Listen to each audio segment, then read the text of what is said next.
వెంకట్రామరెడ్డి గారు గెలవాలి. BRS dozen పైబడి స్థానాలు బీఆర్ఎస్ గెలిస్తేనే పార్లమెంట్ లో మనం కీలక పాత్ర పోషించే అవసరం వస్తుంది. ఆ విధంగానైనా రాష్ట్రాన్ని కాపాడుకోవచ్చు. కాబట్టి దయచేసి మీరందరూ కూడా పనిచేయాలని కోరుతా ఉన్నా.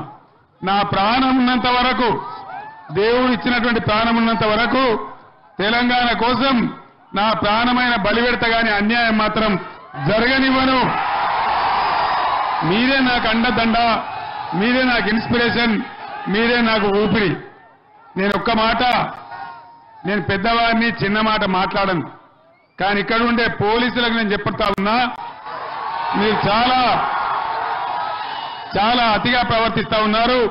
పటాన్చెరు ప్రాంతంలో రేపు వచ్చేది మళ్ళా మా బీఆర్ఎస్ ప్రభుత్వమే.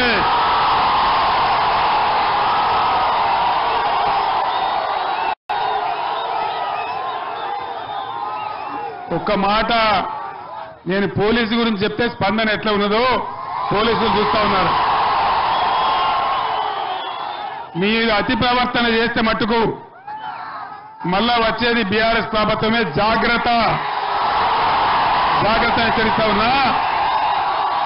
మేము ఆనాడు లాఠీలకు, లూటాలకు, తుపాకులకు, జైళ్లకు భయపడితే తెలంగాణ వచ్చేదే కాదు. వచ్చునా తెలంగాణ? మనమేనా భయపడేది? కాబట్టి జాగ్రత్త, అతిగా పోకండి. మీ డ్యూటీ మీరు చేసుకోండి.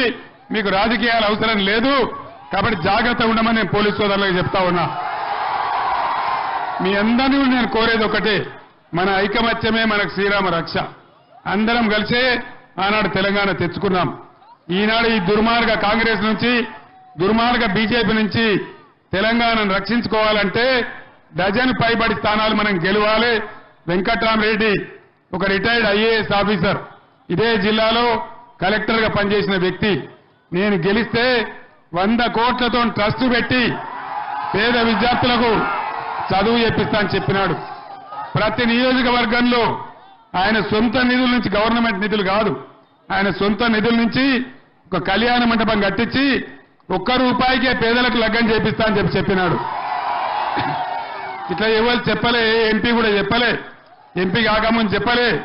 మరి ఈ ఎంపీ గెలిస్తే మీకు ఒక మాజీ ఐఏఎస్ అధికారి, కలెక్టర్గా పనిచేసిన అనుభవం ఉన్న అధికారి మీకు వస్తారు. కాబట్టి ఆయన ఉండేది కూడా వెంకట్రామరెడ్డి ఎక్కడో మీకు దూరంలో ఉండడు, ఈయన్నే కొల్లూరులో ఉంటాడు, మీ పక్కనే కొల్లూరులో ఉంటాడు.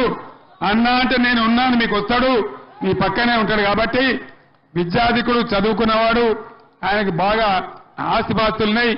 డబ్బుల కోసం రాలే, పలుకుబడి కోసం కూడా రాలే. ఆయన ఆల్రెడీ ఎమ్మెల్సీ కూడా ఉన్నాడు. ఆయన కొత్తగా ఆశపడి రాలే.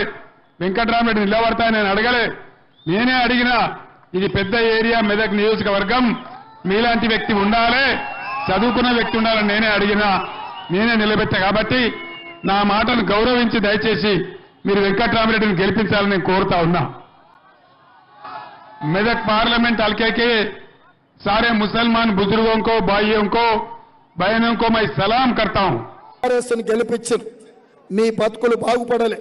2019లో బీజేపీని గెలిపించారు, మీ జీవితాలలో మార్పు రాలే.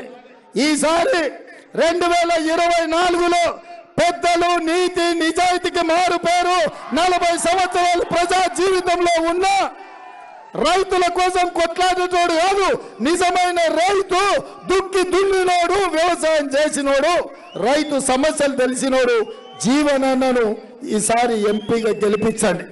మీ తరపున గల్లీ నుంచి ఢిల్లీ వరకు ప్రశ్నించే గొంతుకై ఈ ప్రభుత్వంలో మీకు స్మార్ట్ సిటీని తీసుకొచ్చే బాధ్యత పెద్దలు జీవన్ రెడ్డి గారిది.